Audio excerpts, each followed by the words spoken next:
би требало во секој момент да ја добиеме Валентина Радуловиќ, бидејќи видов дека е. Валентина, добро вечер. Добро вечер, да. Најпрво да ти се заблагодарам што ја прифати поканата да бидеш наш гост во ова наше, ајде така да го наречеме, импровизирано студио, овој наш лайв серијал. Ви благодарам и на вас за поканата. Навистина имате супер студио. Така. Валентина, со предходните спортисти со кои разговаравме, ги прашував како успеваат да бидат спортисти во времето на ова неприлика која не снајде. Меѓутоа, тебе најпрвин ќе те прашам, каде е денес Валентина Радуловиќ и колку е таа во спортот? Како и сите, така и јас исто, нели, мораш да се соочиш со нешто што навистина ни беше ново за нас и да се надевам дека цела оваа криза ќе помине. Вале денеска е во РК шампион, еве голем поздрав еден до целата моја екипа. Така, поздрав и од нас. Работам со Слободан Чивачки заедно. Во ракометниот шампион. РК шампион е еден вид на филијала или влезен под семејството на Вардар, ако не се лажам. Не, ние сме си посебно од Вардар. Така, посебно од Вардар и работите со најмладите генерации. Па со 2009, 10, 2002, 2003, кадетки, пионери. Така. Ќе се вратиме на РК шампион и на твојата нова улога како тренер. Сега сакам да те вратам назад на твоите играчки почетоци, на не знам која веќе далечна година да ја спомнам. Јас веројатно не сум бил ни роден кога почнувала твојата кариера. Оно што е специфично за тебе е касниот почеток на ракометот. Ти, ако не се лажам, си почнала на 17 години. Точно така. Значи, јас воопшто не ни планирав да играм ракомет, затоа што нешто друго сакав, да конкурирам во средно медицинско, сакав да бидам докторка, ме одбија, немаше никаде место. Најдовме врски во средно физкултурно, се запишав и така и остана. Така, најдобрата грешка на македонскиот систем. Може. Меѓутоа те пак жалам. Ели? Така. Твоите почетоци се во Кометал, тоест во Ѓорче Петров. Така. Да, и тоа погрешка отидов. Затоа што бев викната за втора екипа на Ѓорче.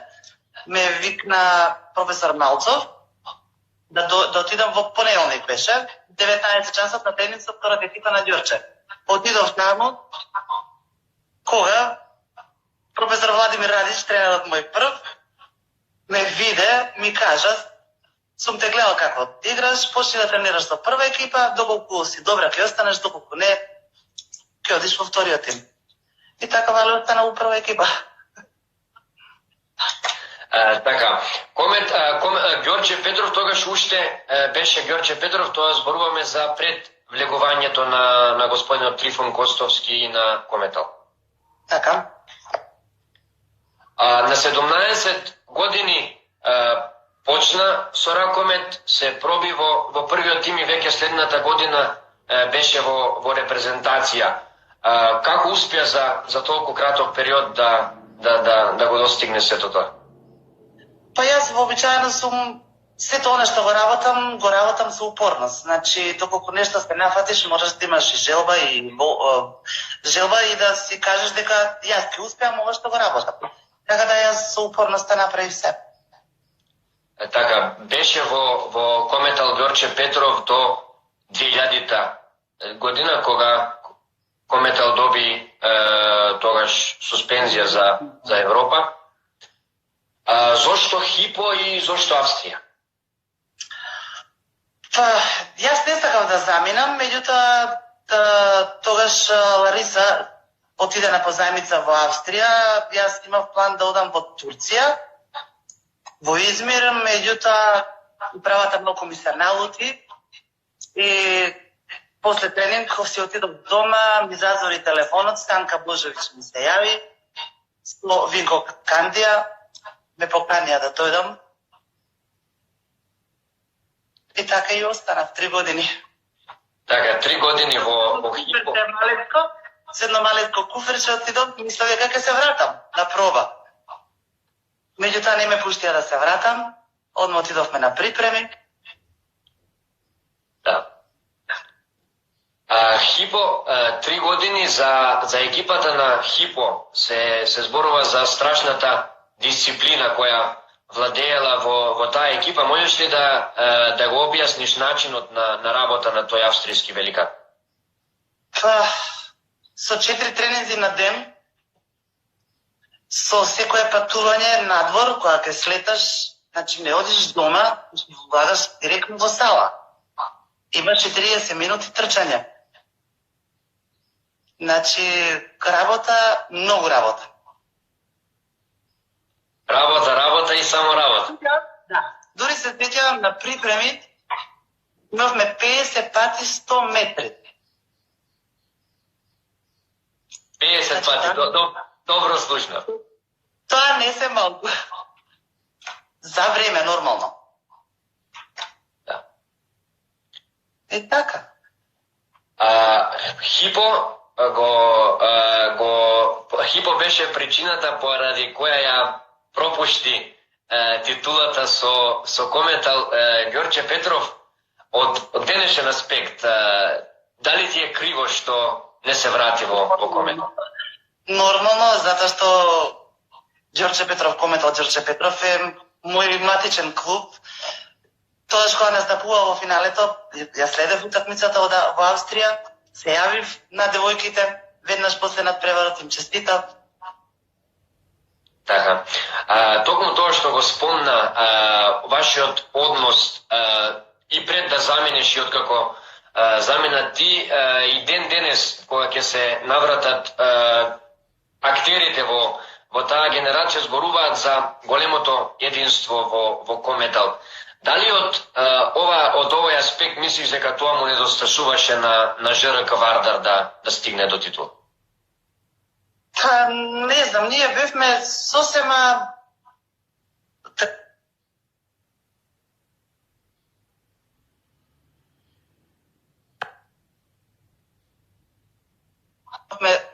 дружба. Сега не можам да кажам за ЖРК Вардар како било, затоа што не бев дел од ЖРК Вардар. Не можам да коментирам и не би сакала да критикувам. Само ми е криво што не успеа Лига шампиони да ни израдуваат. Да. Од Хипо наместо во Кометал замина во Шлагелсе и ја освои посакуваната Лига на шампиони. Каква е паралелата меѓу Кометал, тогаш врвен тим, Хипо врвен тим и Шлагелсе тогаш неприкосновен тим? Кога замина во Данска, во Шлагелсе, тоа беше буквално Dream Team, така се викавме, Шлагелсе Dream Team. Значи, многу е лесно да направиш некој резултат со веќе формирани играчи. Значи, направена селекција. Меѓутоа, таму ми недостасува, искрено да кажам, тренинзите од Ѓорче, од Хипо, затоа што таму имавме само по еден тренинг, 2 сати, сега можам да откривам, од кои 30 минути се играше фудбал, пола 30 минути се загреваа голмани и саат време само ракомет, ништо друго. Да, не е ничто. Една добра практика за да се постигне целта ми. Така, скандинавскиот ракомет е во многу работи чуден, па веројатно и тренинзите се чудни. Успеа ли да се прилагодиш брзо на тој различен стил на игра од одешниот? Па, за секој добар играч нема при тоа проблем да се вклопиш во било која екипа, со било кој играч. Тоа би можела само да кажам. ако ми е точен податокот, од Шлагел се врати во Кометал и освои неколку титули во домашното првенство.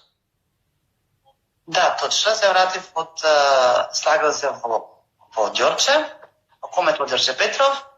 После тоа заминав во Кабран Амбалажа неколку месеци и го одиграв последното европско тука во Македонија и решив да паузирам малку. Поради семејство. Да. На крајот на твојата кариера те следеа и физички пехови. 2004 имаше и повреда со коленото, 2007 имаше и проблеми со срцето.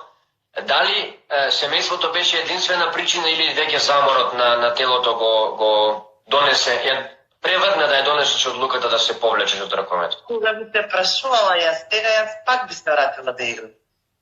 Значи мораше да се направи еден мал прекин. Сега јас го направив тоа на 35 години. Ми се роди синчето. Да, Тео ќе го спомнам веднаш. Целата љубов си ја посветив на него. Не сакав да се вратам воопшто во спортот. Да, беше повлечена од спортот, меѓутоа Тео беше причината за повлекување, Тео беше причината и да се вратиш. Ке можеш ли да ни опишеш, последува ли Тео ракометна магија која имаше ти? Не, како што кажав, дека не сакав да се вратам у ракометот. Меѓутоа, кога бев тренер во академија, го носев него на 4 годинки, со мене беше во сала. Погледот, кога го свртив дека тапка со лева рака, значи лево рак, и тоа е всушност причината која што јас се вратив, поради него. Значи, да. Се пропушти лево рак. Лево рак играч во ракометот посебно не смее да се пропушти. Така да, јас сакав тенис да тренирам, почнавме малку тенис, меѓутоа немаше никаква желба, не сакаше тенис, сакаше само ракомет и така одлучивме само ракомет. Нема да биде Рафаел Надал, ќе биде Кирил Лазаров. Може и нема да биде Кирил Лазаров, сето тоа зависи од него. Значи јас сум тип кој што не навалувам и дека ти мораш да тренираш ракомет, значи тоа сепак он сам ќе се одлучи. Дали ќе продолжи со ракомет или со нешто што сака он. Дали во моментот Тео тренира под твој надзор во екипата? Да, точно така. Значи, кога одам јас на тренинги, доаѓа и он. Малку повеќе со Слободан Чевлачки, затоа што сепак јас немам многу искуство со машка екипа. Да. А и да не дојде до кавги на теренот. Па за сега не сме имале кавги, значи јас сум таму тренер.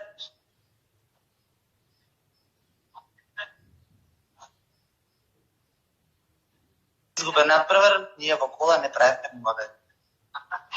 Значи тоа го има од мене, нервоза, од изгубен надпревар. Значи има всадено победнички дух, наследство. Па, можам да кажам. Го спомна односот твој, бидејќи таму ти не си веќе мајка на Тео, туку тренер. Во нашето општество многу често се зборува за привилегии. Ти се случило ли некогаш некој родител да ти се јави, пушти го нашето дете да игра, бидејќи е подобар од некој друг? Па за сега ми се нема да се на тоа, затоа што знаат дека кај мене нема привилегија, доколку си добар ке играш, доколку не ке тренираш и ке се трудиш да бидеш, да достигнеш целта твоја. Значи привилегија кај мене не. Така. И врсти. Дека дали ми е син, значи ако не е, ке седи на клупа. И ке учи. Ке учи, ке тренира. Така. Стигнавме од Кометал Ѓорче Петров до Кабран Амбалажа во Кавадарци, клубската кариера на Валентина Радуловиќ. Сакам да се навратам на репрезентацијата и како што спомнав на почетокот, почна на 17 години, на веќе 18 беше дел од репрезентацијата. Како го доживеа првиот повик во репрезентацијата? Па, да се игра за репрезентација, да се бранат боите на репрезентација е навистина нешто големо што секој спортист би го посакувал тоа. Кога бев повикана, обично во Мардар, Стружанка, и се знаеше дека културот на репрезентација бевме ние од Ѓорче Петров, од Комедо. Така да, не можеш да го објасниш чувството кога играш на репрезентација, а пред се кога ќе застанеш и кога ќе ти ја свират химната. Значи се дешавало некогаш и солзи да пуштам. Значи, така и видливо беше на теренот жарот со кој играше таа генерација, меѓу која беше и ти. Така. 1997 година, прво светско првенство во нашата историја, деби гол на светското првенство стои за твоето име. Името на Валентина Радуловиќ е запишано со црвени букви. Можеше ли Македонија на тоа светско првенство и до поголем резултат? Така, ние 97 заминавме во Германија како аутсайдери. Значи, многумина репрезентации, кога прочита Македонија, не ни знаеа кај се наоѓаме. Меѓутоа, со победата на Данска, тогаш сите не дознаа, и имавме мал пех што после групата игравме со Романија. Тука се одлучуваше која репрезентација ќе оди понатака, која се враќа дома. Значи, тоа беше надпревар многу долг, ако се сеќавате, не знам дали се сеќавате, се играше на продолжеци се играше, 4 пати по 5 минути, имаше пред крајот на самиот надпревар, значи итрчав контра, постигнав гол, судиите не го призна и затоа имаше и продолжеци 4 пати по 5 минути. После тој надпревар ја победивме Романија и останав. Меѓутоа се вкрстивме со домаќинот со Германија и можеби да не се вкртевме со Германија, ќе игравме од првото до четвртото место, да кажем. Да, бидејќи на другиот дел беше Полска потоа беше и полесен противник, веројатно од домаќинот. Да, сепак 7 место за прво учество на светско првенство, тоа е навистина голем успех. Да, го спомнав по добриот резултат, бидејќи и покрај тоа што Македонија била сметена за аутсайдер, тоа е една генерација на ракометарки која ќе игра последователно на неколку големи првенства, 52 погодоци за твоето име на тоа светско првенство. Дали е тоа најдобриот твој мундијал? Па, би можело да се каже. Би можело. Името на Индира Кастратовиќ стоеше на врвот на листата, само неколку места подоле беше твоето име, што само по себе зборува за какви играчи имавме во репрезентацијата.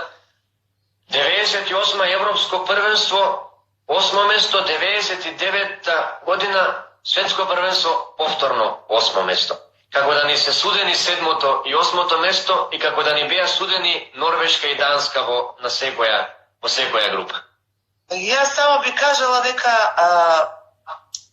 многу е тежок товарот на нас играчите, затоа што и немавме некоја замена, да кажеш, за да можеш да се одмориш.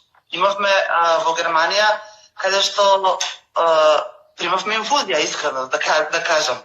Значи, толку беше напорно, секој ден надпревар, тоа за нас беше... И, може би, поради замената, и до тука сме можеле. Само тоа ви кажам. Да. 2001-та 2000 година Европско првенство повторно одличен резултат, 2001 како да дојде до некој исклучување на некое магично копче, па 2003 пропуштено светско првенство за повторно да се фати континуитет. Што се случи во периодот од 2001 до 2005? Па, пак би кажала, може би сето тоа е замор. Значи, ние од 97-ма веќе секоја година настапувавме.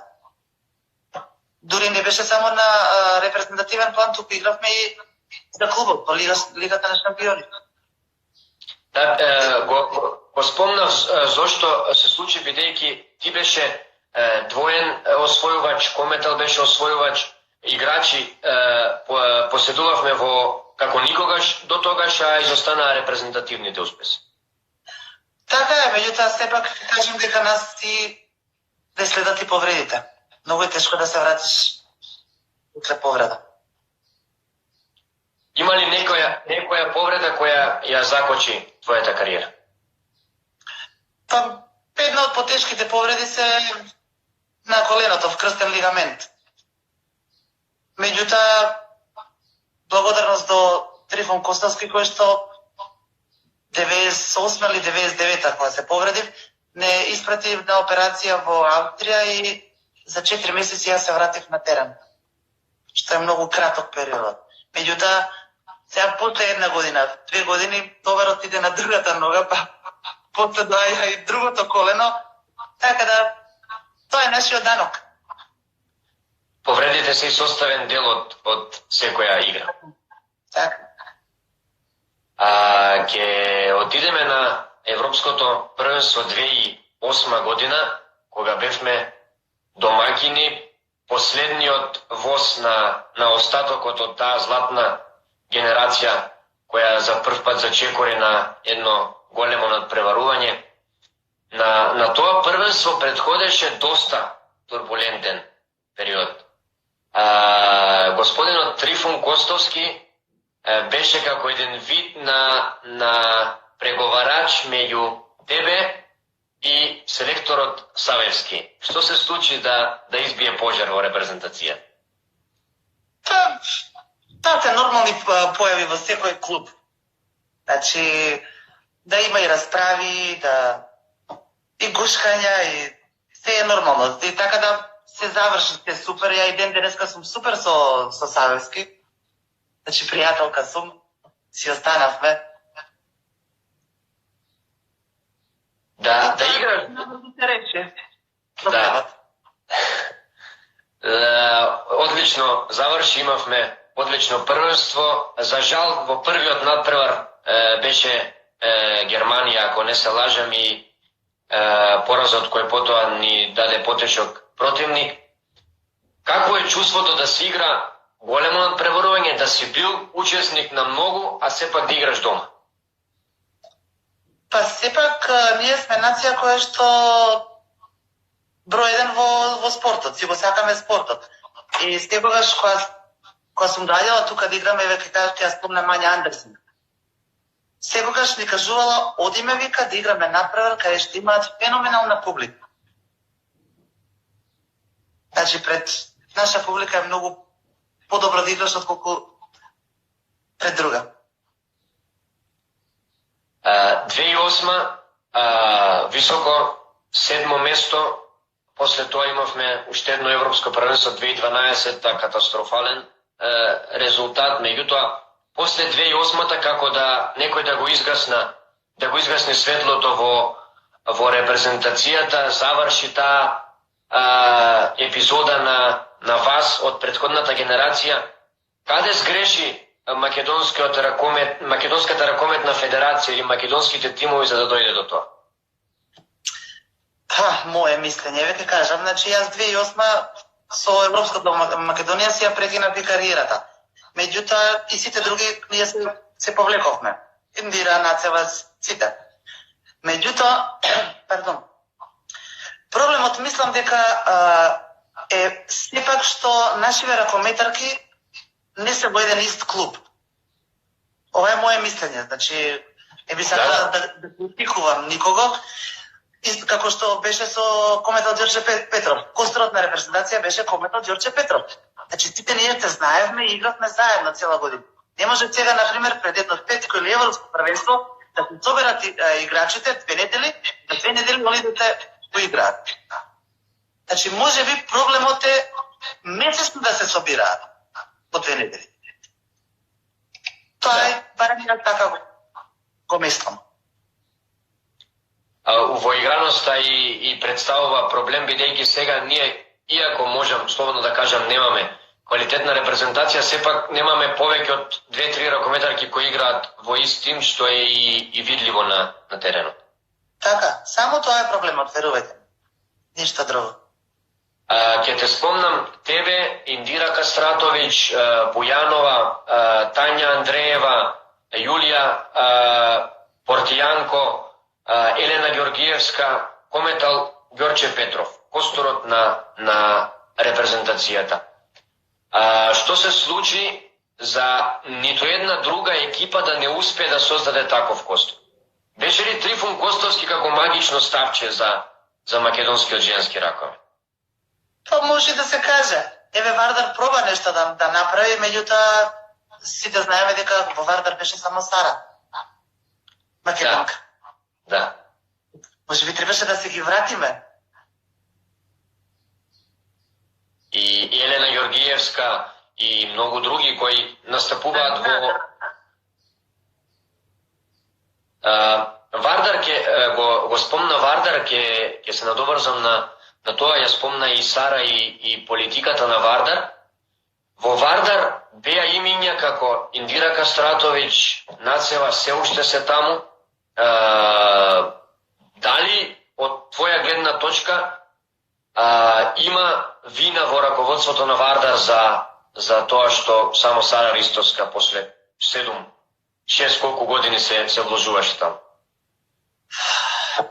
Сепак ја кажам, не сакам да критикувам, меѓутоа би требало некој да спомне и да предложи за да може нештата напред да се вратат нашиве ракометарки, да видиме, затоа што знаеме за жал дека навистина нема успех, а имаме квалитетни ракометарки. Квалитет и талент не краси од почетокот на осамостојувањето, меѓутоа златниот период од 97 до 2008 како да беше еден период кој започна со Вовет и заврши со заклучок 2008 година и заврши, нема инспирација кај ракометнописците да напишат некоја нова ракометна бајка. Сега си вклучена во РК Шампион, вклучена е Анжела Платон, пак ќе ги спомнам, ќе излезе дека имам нешто против нив, меѓутоа не. Навистина многу ги почитувам и Гордана Нацева и Индира Кастратовиќ. Кога да очекуваме вашето вклучување да донесе резултат? Јас, еве, може би не сте го прателе РК Шампион. Еве да ги поздравам, еве еден родител има тука. Можам да кажам дека се пријавивме во 2002-2003 кадетки. За година и пол тренирање не игравме Final Four и несакме изгубивме од селекцијата на Вардар на пенали. Значи, самото тоа, самиот надпревар треба да каже колку се работи во РК Шампион и како се работи. Значи, ние сме година и пол заедно, парираме на селекција од 5-6 години што се. На институција. Така. И да се ги поздравам сите мои ракометарки. Еве, поздрав. Нетрпение чекаме да почнеме со тренинзи, меѓутоа поради ситуацијата се уште не можеме. Да, беше дел од Хипо, од Шлагелсе, од кометал Ѓорче Петров, каде што игра и сама спомна Dream Team играчи, сите тимови беа на завршници на Лига на шампиони. Предпоставувам дека си во добар контакт со повеќето од твоите колешки. се случува ли да организирате некој вид на пријателски средби каде што нашите деца ќе имат можност да увидат како се работи во странство? Јас имам контакти со ракометарки од Австрија, меѓутоа за сега не сме се договарале да, например, се сретнеме, дали да дојдат они кај нас, дали ние кај нив. Меѓутоа сме во план и ова да го реализираме. Затоа што таква ни е замислата. Да, и самото тоа што ќе се соочат со ракометарки од друга држава ќе можат да увидат докаде се и како се работи таму и да научат нешто ново и да стекнат нови пријателства. Не би кажала дека они поразлично работат од нас. Така. РК шампион го спомна, ги спомнав Вардар, Металург, еве Куманово, ако не се лажам, се пријави за Лига на шампиони. Од твоја гледна точка, искрено, има ли македонскиот женски ракомет капацитет за добар резултат 2022 година на Европското првенство, каде после 14 години повторно ќе бидеме домаќи? А зашто да нема? Јас секогаш сум била оптимист. Значи јас верувам. Верувам и ќе бидеме сигурно повторно на стената.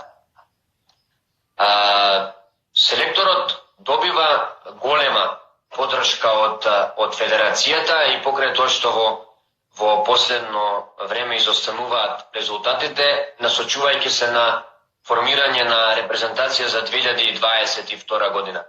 Не сакам да те вовлечам, да ти создадам слика дека те насочувам кон критикување. Меѓутоа, може ли да се остави селектор на толку долго време без никаков резултат?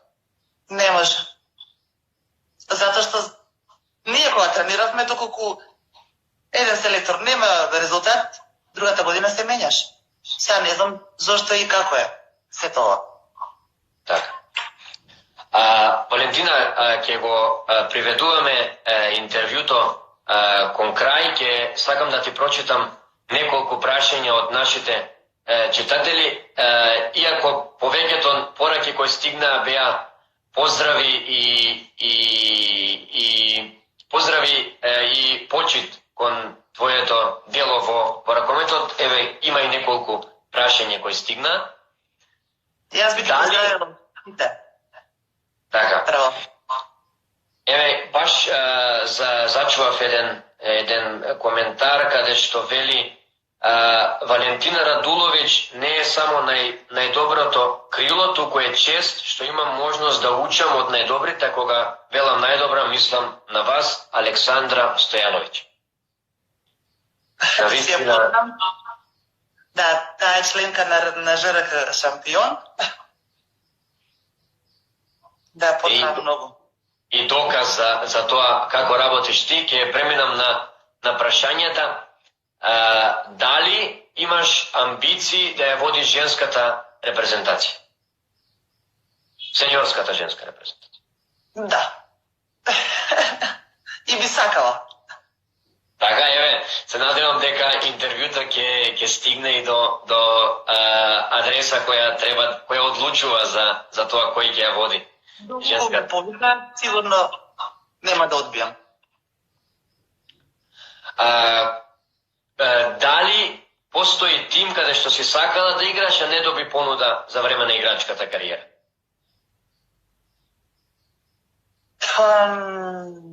Не би кажала. Некој... Значи, тоа што го сакав, отидов во Австрија, во Данска. Мислам дека сум играл во најдобрите 3 клуба. Кометал Ѓорче Петров, Хипо и Стагац. Недостасува ли Кометал Ѓорче Петров на ракометната сцена во Македонија? Недостасува и тоа многу. Недостасува Кале. Само можам да кажам атмосферата во Кале. И четврто, последно прашање кое го издвоив е: доби ли понуда од Кометал Ѓорче Петров да се вратиш пред шампионската сезона? Кога заминав 2000-та? Да. Значи, јас кажав дека ми беа лути затоа што си заминав, затоа што многу ме сака и јас ги сакав, меѓутоа јас мислев година дена да изиграм, а да се вратам, меѓутоа договорот ми беше на 3 години. Така. А и издадениот збор е даден збор. Така. Валентина, тука ќе те поздравам, сакам да го поздравам и Тео, него видовме во интервјуто, меѓутоа еве да му порачам и нему, и на тебе да работиш за создавување на македонски женски ракометарки, бидејќи овој период на така наречен пост е навистина непријатно да се гледа и да се трпат порази од репрезентации кои некогаш ги победувавме со пола сила. Така е, еве ние пријавивме веќе Суперлига, ЖРК шампион се пријави во Суперлига. Стартуваме, значи, сериозно. Така. Ќе имаме добра репрезентација. Ќе имаме можност да ве следиме и се надевам дека и во иднина ќе може да соработуваме, па и да слушнеме некои од ракометарките на ЖРК шампион. Така, ви благодарам сепак многу и се надевам дека ќе бидеме во контакт. Така. Валентина, уште еднаш благодарам и секое добро. Благодарам на вас. Поздрав. Чао.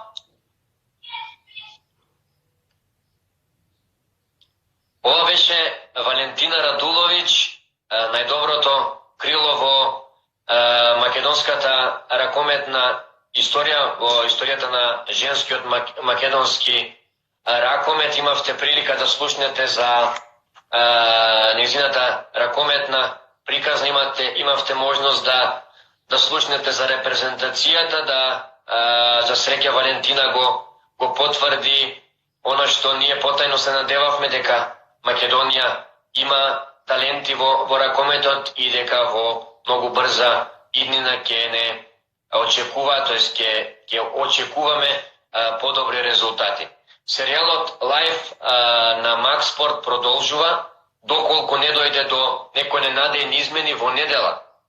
Имаме човек без влакна на јазикот, многу популарен во Македонија, голман на фудбалскиот клуб Вардар, капитенот на Вардар, секогаш атрактивниот за слушање и за читање Филип Гачевски, затоа во недела, во 20 часот, доколку немаме промени во планот, бидете пред вашите телефони и компјутери, гостува Филип Гачевски.